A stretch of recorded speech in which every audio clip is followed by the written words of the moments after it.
isanjaton'ireo iarany herisetra eo anivony tokantrano no lehilahy, ny 70 isanjato ambony dia vehivavy avokoa raha ny tokantrano malagasy no resahana. Misy eo amin'ny endriny anankitelo izany herisetra miatra anaty tokantrano izany: ny herisetra Aranofo sy Arabatana, ny herisetra eo amin'ny fomba fiteny ary ny fanitsakitsahana na ny fampirafesana. Ity renim-pianakaviana iray ity izao ohatra dia sady niaran'ny fikasihan-tanana no niaran'ny fampirafesana ihany koa. Anyheriny nanapa-kevitra ny saraka tamin'ilay vadiny izay efa tsy nody an-trano intsony teo nanomboka ny taona 2024. Mizaka irery ny famelomana ireo zanany efatra mianadahy tenany amin'izao fotoana izao. Teo aloloha teo izy alona mony foana. Latsa foana, mangana foana, no teny makarary fo be sy mandatsalatsa be manambady kely eny ambobao eny izy. Dia izy mipetsaka any amin'ny vehivaviny tsy mamehy fanampinanay izy. Isan'ny tranga tsy azo lavina amin'ny fitotronganan'ny fiainam-bahoaka izay ny fitombonin'ireo olona sahirana manantony eny anivon'ny fikambanana Kamasoa tarihin'ny Mopera Pedro. Tato anatin'ny 5 taona farany raha ny antotanisa azo teto amin'ireo tompon'andraikitra tsy nitsahan'ny tombo ireo olona tonga teny aminy. Ny taona 2012 fianakaviana 723 ariary ny tonga teto, olon-dehibe 705 ariary ary ankizy 770 ariary. Ny tombo zany ny taona 2012 fianakaviana 704 ariary no tonga, olon-dehibe 705 ariary ary ankizy 770 ariary. Mbola nitombo ihany koa zany ny taona 2012 fianakaviana 377 ariary ahitana ankizy 977 ariary ary olon-dehibe 573 ariary. 777 ariary kosa ny taona 2012. I Jacqueline indray kosa dia niaina herisetra Aranofo, Arabatana. Miaro fanitsakitsahana ampahibe maso ihany koa nandritry ny efa ho 9 taona be izao. Matetika loatra saika ho isan'andro mihitsy rangahy no mamo miditry ny trano ka mampiasa herisetra aminy sy ireo zanany telo mianadahy. Ambonin'izany ny fanitsakitsahana faratampony satria dia navita ny sora-panambadiana tamina vehivavy hafa mihitsy ilay vadiny nandritry ny fotoana mbola nahampivady azy ireo. Mamono izy zany mitady anao firaisana Aranofo izy zany.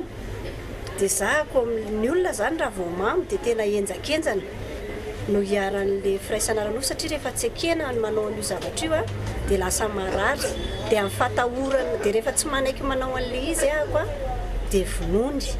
Client zao tamin'ity saison ity efa nisy teo 4 mois avant 5 mois avant nanao réservation dia juste izy au dernier moment satria les situations tamintsika tsy milamina mihitsy, situation politique tsy mandeha, ny insécurité tsy andaniny dia efa tena tsy mamela zany hoe rehefa misy moa dia tsy maintsy isaonan'Andriamanitra. No tanana hatrany ny ofa ny fiara tamin'ny taona 2024 araka ny nambaran'izy ireo izy tonan'ireo mpanjifa nefa tsy nahitam-bokany zany. Mbola efatra alina sy ray hetsy ny ofa ny fiara minibus mahazaka olona 10 hatramin'ny 12, 2 hetsy ariary ny ofa ny bus mahazaka olona mihoatra ny 13, ary 5 alina sy ray hetsy ny ofa ny fiara tsy mataho-dalana ao anatin'ny ray andro.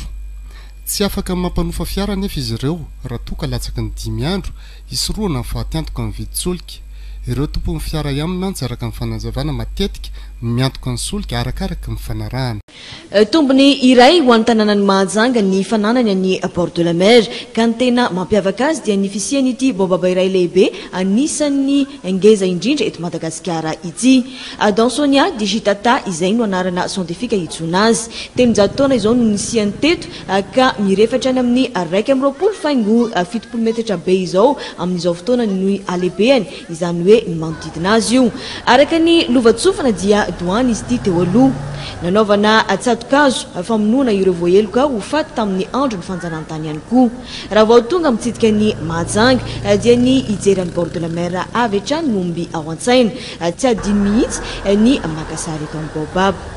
Mba fahatsiarovana eto Mahajanga, tsy mahafinaritra tanàna Mahajanga.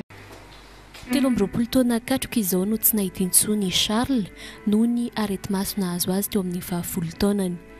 Efa natao avokoa ny fitsaboana rehetra saingy tsy nisy vokany izany fa izao ny afara tamin'ny fahajambana tanteraka izao. Enina mianadahy izy ireo no zanak'indray aman-dreniny saingy Charles irery no voan'io aretin'io.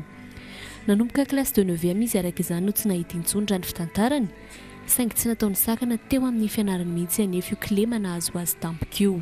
Ny fianarana aloha raha tamin'izaho mbola nahiratra ny masoko talohan'ny 10 taonako zany dia nianatra tamin'ny collège Saint-Paul tao Morondava ahako dia classe de 9e teo ahako nitratran'ilay aretina dia nianatra tao amin'ny sekolin'ny Jamba tao Tsirabe.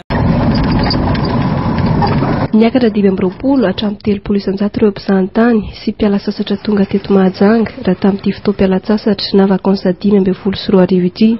Manapirovo izany ny firoborobon'ny sehatra ny varotra sy ny fitaterana eto an-toerana.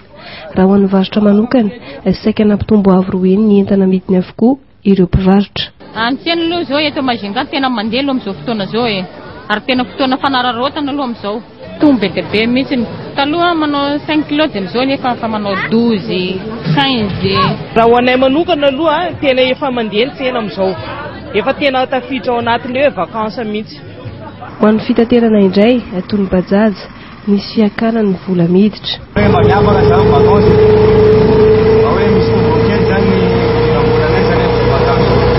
Ny taona 2024 io Charles no nanambady pira miaraka amin'ny any no ivadiny io.